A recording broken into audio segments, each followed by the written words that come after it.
Hello అండి, నా పేరు డాక్టర్ కారెడ్డి శ్రీధర్ రెడ్డి. నేను జనరల్ లాప్రోస్కోపిక్ అండ్ లేజర్ సర్జన్ని. నేను treatment range hospital KPHB road number 4 Kukatpally Hyderabad available ఉంటాను. సో పైలోనెడల్ సైనస్ అంటే ఏంటి, అసలు చాలా మంది ఈ మధ్య కాలంలో చూసుకుంటే పైలోనెడల్ సైనస్ ఇంక్రీజ్ అయ్యింది, అక్కరెన్స్ అనేది ఇంక్రీజ్ అయ్యింది. సో ఈ పైలోనెడల్ సైనస్ ఎందుకు వస్తుంది ఏంటనేది వాళ్ళు తెలుసుకుందాం. సో రెండు బటక్స్ మధ్యన చూసుకుంటే కనుక ఈ ఏరియాలో చాలా మందికి హెయిర్ ఎక్కువ ఉంటుంది. ఈ హెయిర్ ఎక్కువ ఉండడం వల్ల ఈ ఏరియాలో మెల్లగా ఒక చిన్న కురుపు లాంటిది స్టార్ట్ అయిపోయి ఆ కురుపు నుంచి మెల్లగా చీము రావడం ఇట్లాంటివన్నీ చూస్తూ ఉంటాం అన్నట్టు.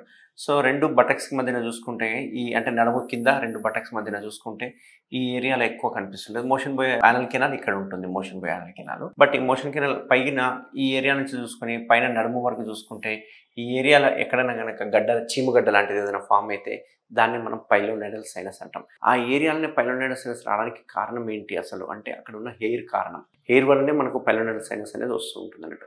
అందుకే దీన్ని జీపర్స్ డిజీజ్ అంటుంటాం. ఎక్కువసేపు కూర్చోవడము, జంపింగ్ చేసినట్టు కూర్చోవడము, లేకుంటే ఎక్కువసేపు ట్రావెల్ చేయడం కావచ్చు, అండ్ ఎక్కువసేపు సిట్టింగ్లో ఉండి స్టడీస్ చేసే వాళ్ళకి, సాఫ్ట్వేర్ ఇంజనీర్ వాళ్ళకి అట్లాంటి వాళ్ళకి వస్తూ ఉంటుంది అన్నట్టు. అంతేకాకుండా ఆ ఏరియాలో కొంచెం చెమట ఎక్కువ వచ్చే వాళ్ళకి అండ్ హెయిర్ గ్రోత్ ఎక్కువ ఉన్న వాళ్ళకి ఎక్కువ ఫ్రిక్షన్ వల్ల, అంటే ఆ ఏరియాలో ఏమవుతుందంటే హెయిర్ ఏదైతే ఉందో ఫ్రిక్షన్ అవుతుంది, అంటే బాగా రాపిడికి గురి అవుతుంది. రాపిడికి గురి అవ్వడం వల్ల ఏమవుతుంది అంటే ఆ ఏరియాలో మామూలుగా హెయిర్ అనేది ఈ రకంగా ఉంటుంది కదా, ఈ చర్మం మీద ఈ లోపల చూసుకుంటే ఒక్కొక్క హెయిర్ ఒక్కొక్క ఫాలికల్ అంటాం. ఆ ఫాలికల్ నుంచి మనకు బయటకు వస్తుంటుంది అన్నట్టు. సో ఈ హెయిర్ అనేది మళ్ళీ వెళ్ళి కుచ్చుకుంటుంటుంది, చర్మానికి కుచ్చుకొని ఎంట్రీ పాయింట్ అయిపోయి మెల్లగా ఈ చర్మం లోపలనే హెయిర్ అనేది పెరుగుతూ ఉంటుంది. అంటే పైకి పెరగకుండా కిందికి పెరుగుతుంటుంది. పెరగడమే కాకుండా అక్కడ నుంచి చిన్నగా బ్యాక్టీరియా కూడా లోపలికి ఎంటర్ అయిపోయి బ్యాక్టీరియా వల్ల కూడా మొత్తం చీముగడ్డ అనేది ఫామ్ అవుతూ ఉంటుంది అన్నట్టు.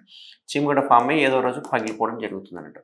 పగిలిపోయిన తర్వాత అక్కడంతా చీమ రక్తం నీళ్ళంతా బయటకు వచ్చేసిన తర్వాత మళ్ళీ కంప్లీట్గా క్లోజ్ అయిపోయినట్టు కనిపిస్తుంటుంది, ఏం కనపడదు, చూడడానికి మంచిగా అనిపిస్తుంటుంది. మళ్ళీ కొన్ని రోజుల తర్వాత మళ్ళీ చీమగడ్డ ఫామ్ కావడము, మళ్ళీ పగిలిపోవడము ఇట్లాంటివి రికరెన్స్గా చూస్తూ ఉంటాం అన్నట్టు. దీన్నే పైలోనెడల్ సైనస్ అంటాం. ఇది ఫిస్ట్లా కాదు, చాలామంది ఫిస్ట్లా అనుకుంటుంటారు, ఎందుకంటే మోషన్ ద్వారానికి చాలా దూరం ఉంటుంది. దీన్ని పైలోనెడల్ సైనస్ అంటాం అన్నట్టు. సో ఈ పైలోనెడల్ సైనస్ సిమ్టమ్స్ ఏముంటాయంటే ఆ ఏరియా అంతా పచ్చిగా అవ్వడము, నొప్పిగా ఉండడము, కూర్చోడానికి ఇబ్బందిగా ఉండడం, పడుకోవడానికి ఇబ్బందిగా ఉండడం, అక్కడి నుంచి చీము లాంటిది రక్తం లాంటిది రావడము, ఆ ఏరియాలో స్వెల్లింగ్ లాగా అనిపించడం, ఒక రకమైన ఫౌల్ స్మెల్ అనిపించడము, ఇవన్నీ దాని లక్షణాలు. సో ఆ ఏరియాలో వస్తే దాన్ని నార్మల్ చీమగడ్డ కాకుండా పైలోనెడల్ సైనస్గా పిలుస్తుంటాం అన్నట్టు. సో ఆ చీమంతా పగిలిపోయిన తర్వాత అది మళ్ళీ క్లియర్ కాదు, మళ్ళీ వస్తూనే ఉంటుంది. దీన్ని రికరెంట్ పైలోనెడల్ సైనస్ అంటాం. సో దీనికి ఏం చేయాలి, దీనికి సర్జికల్గా ట్రీట్మెంట్ తీసుకోవాల్సి వస్తుంది. ఎందుకంటే మెడికల్గా చేస్తే ఇన్ఫెక్షన్ తగ్గుతుంది కానీ సైనస్ పోదు. ఆ సైనస్ ఉన్నందులో వరకు ఇదే ప్రాబ్లం ఉంటుంది. సైనస్ అంటే ఒక గుంత లాంటిది, ఆ గుంతలోకి ఇన్ఫెక్షన్ వెళ్ళిపోయి ఆ గుంతలో ఫిల్అప్ అయిపోయి మొత్తం చీమలాగా ఫామ్ అవుతూ ఉంటుంది అన్నట్టు. సో దీనికి ఏం చేయాలంటే మామూలుగా 3 రకాల సర్జరీస్ ఉంటాయి. ఒకటి ఓపెన్ సర్జరీ అంటాం,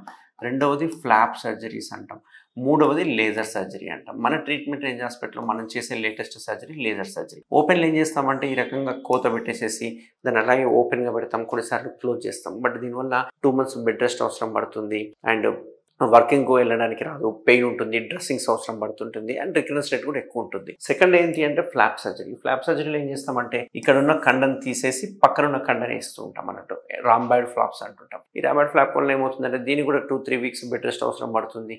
స్క్వాటింగ్ పొజిషన్ చేయకుండా మనం జాగ్రత్తలు తీసుకుంటే అది మంచిగా హీల్ అవుతుంది. దీనిలో కూడా రికరెన్స్ ఉండే అవకాశాలు ఉంటాయి అన్నట్టు. సో రికరెన్స్ చూసుకుంటే కనుక ఎందులోనే ఉంటుంది, బట్ బెటర్ చూసుకుంటే కనుక లేజర్ తక్కువ ఉంటుంది అన్నట్టు. మనం లేజర్ సర్జరీలో మనం ఏం చేస్తామంటే ఈ చిన్న కోత ఏదైతే ఉందో, చిన్న కోత పెట్టేసి ఓపెన్ చేసేసి ఆ ట్రాక్ట్ ఏదైతే ఉందో సైనస్ ట్రాక్ట్, దాన్ని లేజర్తో కట్ చేయడం వల్ల ఓపెన్లో పోలిస్తే కనుక 90% కోత తగ్గుతుంది. దీనివల్ల మనకు ఏమవుతుందంటే మనకు డ్రెస్సింగ్ చేసుకునే అవకాశం కానీ లేకపోతే బెడ్ రెస్ట్ కానీ ఇవన్నీ తక్కువ అయిపోతాయి. లేజర్ చేయడం వల్ల నెక్స్ట్ డేని వాళ్ళ పనులకు వెళ్ళిపోవచ్చు, ఎటువంటి బెడ్ రెస్ట్ అవసరం ఉండదు. బట్ అందరూ ఏమనుకుంటారంటే లేజర్ అంటే అసలు కోతనే ఉండదు అనుకుంటారు. బట్ లేజర్లో కోత ఉంటుంది, ఎందుకంటే ఆ చీమగడ్డ ఉంటుంది కాబట్టి ఆ చీములో మనకు లేజర్ పనిచేయదు. చీమగడ్డను మాత్రం ఓపెన్ చేయాల్సిందే కంపల్సరీ. సో చిన్న కోతలు పెట్టేసి ఓపెన్ చేస్తాం. అదే ఓపెన్ సర్జరీలో అయితేనేమో ఈ రకంగా పెద్దగా వీ షేప్లో కోత పెట్టాల్సి వస్తుంది. బట్ లేజర్లో మాత్రం చిన్న క్యూబ్ టైపు చిన్నగా ఓపెనింగ్ చేసేసి ఆ ట్రాక్ మొత్తాన్ని తీసేయడం జరుగుతుంది. సో రికరెన్స్ రేట్ ఎందులోనే ఉంటుంది. రికరెన్స్ రేట్ రావద్దు, మళ్ళీ ఉండొద్దు ఫ్యూచర్లో ఎప్పటికీ అనుకుంటే కనుక పర్మనెంట్ లేజర్ హెయిర్ రిమూవల్ చేయించుకోవాలి. LHR అంటారు కదా, లేజర్ హెయిర్ రిమూవల్ చేయించుకోవాలి. లేజర్ హెయిర్ రిమూవల్ చేయించుకుంటేనే పైలోనెడల్ సైనస్లో మళ్ళీ రాకుండా మనం అరికట్టచ్చు. సో ఎవరికైనా ఆ ఏరియాలో గడ్డలు ఉంటే నన్ను కంపల్సరీ కలవండి. దీన్ని లేజర్ చేయడం వల్ల లీస్ట్ డ్యామేజ్ చేసుకొని మనము సర్జరీ చేయడం వల్ల వాళ్ళకి ఎటువంటి బెడ్ రెస్ట్ అవసరం ఉండదు, మినిమల్ డ్రెస్సింగ్స్ అవసరం పడతాయి.